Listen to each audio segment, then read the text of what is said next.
So ಆವಾಗ ಪ್ರತಿಯೊಂದು ಮನೆಗೂ ಕೂಡ ನೀರು ಹೋಗ್ಬೇಕಂತೇಳಿ ಮೊಹಮ್ಮದ್ ಆದಿಲ್ ಶಾ ಅವರು ಒಂದು ಪ್ಲ್ಯಾನನ್ನು ರೆಡಿ ಮಾಡ್ತಾರೆ. ನೀರು ಇರುತ್ತಲ್ಲ, ನೀರು ಸ್ವಚ್ಛ ಆಗಿರ್ಬೇಕಂತ ಮೇಲೆ ಕಲ್ಲಿನ ಒಳಗೆ ಕೆತ್ತಿರುವಂಥ ಒಂದು ಜಾಳಿ. ನಮಸ್ತೆ ಪ್ರಜೆಗಳೇ, ನಾನು ನಿಮ್ಮ ಭಾರತೀಯ ಕನ್ನಡಿಗ. ಲಾಸ್ಟ್ ವಿಡಿಯೋದಲ್ಲಿ ನೀವು ನೋಡಿದ್ರಲ್ಲ, 2ನೇ ಇಬ್ರಾಹಿಂ ಆದಿಲ್ ಶಾಹಿ ಅವರು ನೀರಿನ ಸಮಸ್ಯೆ ದೂರಗೊಳಿಸುವ ಸಲುವಾಗಿ ಅಂಡರ್ಗ್ರೌಂಡ್ ವಾಟರ್ ಟನಲ್ಸ್ ಎಲ್ಲ ಮಾಡಿದರು. ಆಮೇಲೆ ಅದೇ ರೀತಿ ಭಾಳಷ್ಟು ಬಾವಿಗಳನ್ನು ಎಲ್ಲ ಕಟ್ಟಿದ್ರು, ಜನರಿಗೆ ನೀರು ಸಿಗಲಿ ಮತ್ತು ಅಕ್ಕಪಕ್ಕಗಳ ಕಟ್ಟಡವನ್ನು ಕಟ್ಟೋ ಸಲುವಾಗಿ ನೀರು ಅದೆಲ್ಲ ಯೂಸ್ ಮಾಡ್ತಿದ್ರು. ಸೊ ಅದೇ ರೀತಿ ಮೊಹಮ್ಮದ್ ಆದಿಲ್ ಶಾ ಅವರ ಕಾಲಾವಧಿಯಲ್ಲಿ ಈ ಒಂದು ಬಿಜಾಪುರ ಸಾಮ್ರಾಜ್ಯ ಭಾಳಷ್ಟು ಅಭಿವೃದ್ಧಿ ಹೊಂದ್ತಾ ಇತ್ತು. ಸೊ ಅಭಿವೃದ್ಧಿ ಹೊಂದುವಾಗೆ ಅವಾಗ ನೀರು ಕೂಡ ಬೇಕಾಗುತ್ತೆ. ಜನವಸತಿ ಬಹಳಷ್ಟು ಇರುವಾಗ ನೀರು ಕೂಡ ಅಷ್ಟೇ ಬೇಕಾಗುತ್ತೆ. ಸೊ ಆವಾಗ ಪ್ರತಿಯೊಂದು ಮನೆಗೂ ಕೂಡ ನೀರು ಹೋಗ್ಬೇಕಂತೇಳಿ ಮೊಹಮ್ಮದ್ ಆದಿಲ್ ಶಾ ಅವರು ಒಂದು ಪ್ಲ್ಯಾನನ್ನು ರೆಡಿ ಮಾಡ್ತಾರೆ.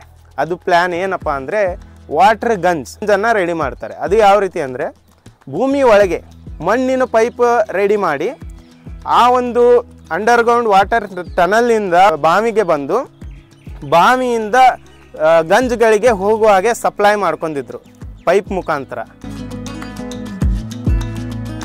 ಸೊ ಅದೇ ಒಂದು ಗಂಜಿಗೆ ಇವತ್ತು ನೋಡೋಕ್ಕಂತ ಬಂದಿದ್ದೀವಿ. ನೀವು ಹಿಂದ್ಗಡೆ ನೋಡ್ತಿರ್ಬೋದು, ಇದೇ ಒಂದು ಗಂಜ್. ಭಾಳಷ್ಟು ಗಂಜ್ಗಳನ್ನು ನಿರ್ಮಿಸಿದ್ದಾರೆ ಮೊಹಮ್ಮದ್ ಆದಿಲ್ ಶಾ ಅವರು ಬಿಜಾಪುರ ಒಂದು ಸಾಮ್ರಾಜ್ಯದಲ್ಲಿ. ಅದ್ರಾಗ ನಾವು ಬಂದಿದ್ದು ಒಂದು ಗಂಜನ್ನು ಮಾತ್ರ ನೋಡೋಕೆ ಬಂದಿದ್ದೀವಿ. ಇಲ್ಲಿ ನೀವು ಹಿಂದ್ಗಡೆ ನೋಡ್ತಿರ್ಬೋದು, ಇದೇ ಅದು ಗಂಜು. ಈ ಗಂಜಿಗೆ ಮೇಲೆ ಹೋಗೋಕ್ಕೆ ಭಾಳಷ್ಟು ಸ್ಟೆಪ್ಸ್ ಇದಾವೆ ಇಲ್ಲಿ. ಈಗ ಸದ್ಯಕ್ಕೆ ಕೆಲವೊಂದು ಮುರಿದಿದೆ. ನಾವು ಮೇಲೆ ಹೋಗ್ಬೇಕು ಅಂದ್ಕೊತಿದ್ವಿ, ಆದ್ರೆ ನಾವು ಏರುವಾಗ ಏನೋ ಡ್ಯಾಮೇಜ್ ಆಗ್ಬೋದು, ಏನೋ ಮುರಿಬೋದು ಅಂಥೇಳಿ ನಾವು ಮೇಲೆ ಹೋಗ್ತಾ ಇಲ್ಲ. ಇದ್ರ ಮೇಲೆ ನೀರು ಇರುತ್ತಲ್ಲ, ನೀರು ಸ್ವಚ್ಛ ಆಗಿರ್ಬೇಕಂತ ಮೇಲೆ ಕಲ್ಲಿನ ಒಳಗೆ ಕೆತ್ತಿರುವಂಥ ಒಂದು ಜಾಳಿ ಇದೆ. ಅಂದರೆ ಫಿಲ್ಟ್ರ್, ಆಗಿನ ಕಾಲದಾಗ ಫಿಲ್ಟ್ರ್ ಯಾವ ರೀತಿ ಇರ್ತಿತ್ತು ಅನ್ನೋದನ್ನು ಅಲ್ಲಿ ಮ್ಯಾಲೆ ನೋಡ್ಬೋದು. ಬಟ್ ಇವಾಗ ಹೋಗೋಕ್ಕಾಗಲ್ಲ, ಆ ರೀತಿ ಎಲ್ಲ ಆಗಿದೆ, ಅದು ಡ್ಯಾಮೇಜ್ ಆಗಿದೆ. ಸೊ ಮ್ಯಾಲೆ ಹೆಂಗಿರುತ್ತಂದರೆ ಸ್ವಲ್ಪ ಜಾಳಿ ಇರುತ್ತೆ ಹಿಂಗೆ ಫಿಲ್ಟ್ರ್. ಅಂದರೆ ಮ್ಯಾಲಿಂದ ಏನಾದರೂ ಎಲೆ ಬೀಳಿ, ಕಸ ಬೀಳಿ, ಕಡ್ಡಿ ಬೀಳಿ, ಈ ರೀತಿ ಏನೂ ಅದ್ರ ಒಳಗೆ ಹೋಗಬಾರ್ದು.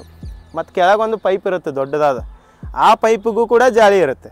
ಇದು ಸಂಪೂರ್ಣ ಇಲ್ಲಿ ಎಷ್ಟು ಮನೆಗಳು ಇದ್ದು ಆಗಿನ ಹಳೆ ಮನೆಗಳು, ಆ ಮನೆಗಳು ನಲ್ಲಿಯ ನೀರಿನ ಮುಖಾಂತರ ಹೋಗ್ತಿದ್ವು.